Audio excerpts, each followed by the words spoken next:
the latest issue of The Hollywood Reporter, Mexican filmmaker Guillermo del Toro opens up to Stephen Galloway about how his attempts to put lucid nightmares from his youth and his father's kidnapping behind him gave way to award-season frontrunner The Shape of Water. "I would wake up in the dream as if it were in my room, and I would literally see creatures," recalls the filmmaker of his childhood. "There was no difference between that and reality. In my grandmother's house, there was a big armoire in my room, and out would come a hand and the face of a goat and the leg of a goat. It was horrible, so horrible." Del Toro has returned to the land of these dreams in such movies as 1993's Cronos and 2004's Hellboy and 2006's Oscar-nominated Pan's Labyrinth, but perhaps never so forcefully as in his upcoming film for Fox Searchlight, The Shape of Water, the story of a mute janitor who falls in love with a humanoid sea creature. The director sees the film, which opens on December 8th, as his most adult work so far. Even so, points out Galloway, Shape more than ever is yoked to the violent dreamscape of his youth, the place where the real and the unreal intermingled. The young Del Toro was often left in the care of his deeply religious grandmother while his parents worked and traveled. "She exorcised me a couple of times. She threw holy water at me," he says, "and I would laugh because it was ridiculous." Less funny, however, were the occasions when she would place jagged metal bottle caps in Del Toro's shoes so that he would bleed to mortify the flesh to pay for purgatory. Says the director, "I formed a bond with her that was full of guilt. The notion of sin, the notion of damnation, there is a lot of pain in the Catholic religion in Mexico. There is a lot of guilt."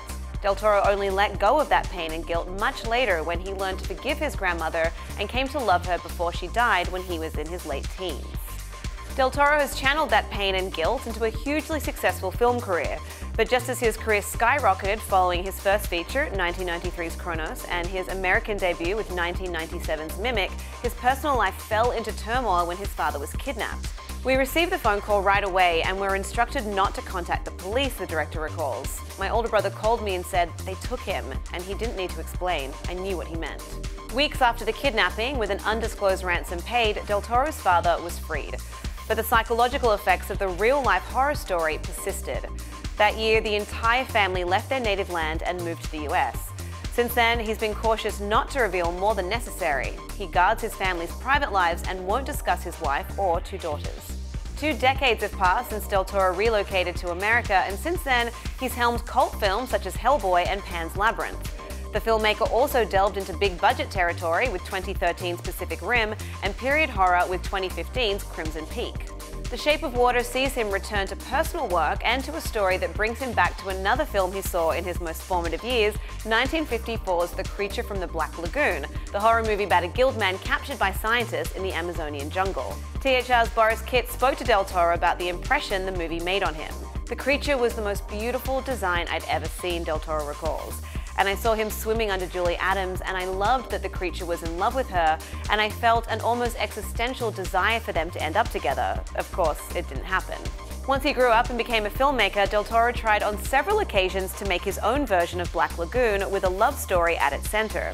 Then, in 2011, Daniel Kraus, the co-writer of Del Toro's DreamWorks TV series Troll Hunters, told the director he was toying with an idea about a janitor who discovers a creature in a secret government facility and takes it home. "I thought, that's the road," exclaims Del Toro. "I said, can I buy the idea from you? Can I literally buy that paragraph?" And I made a deal to buy the idea and started working on the screenplay. To read much more of The Hollywood Reporter's discussion with Del Toro about his childhood and how it informs The Shape of Water, head to THR.com and don't forget subscribe right here to THR News so you never miss an important story. For The Hollywood Reporter News, I'm Lindsay Rodriguez.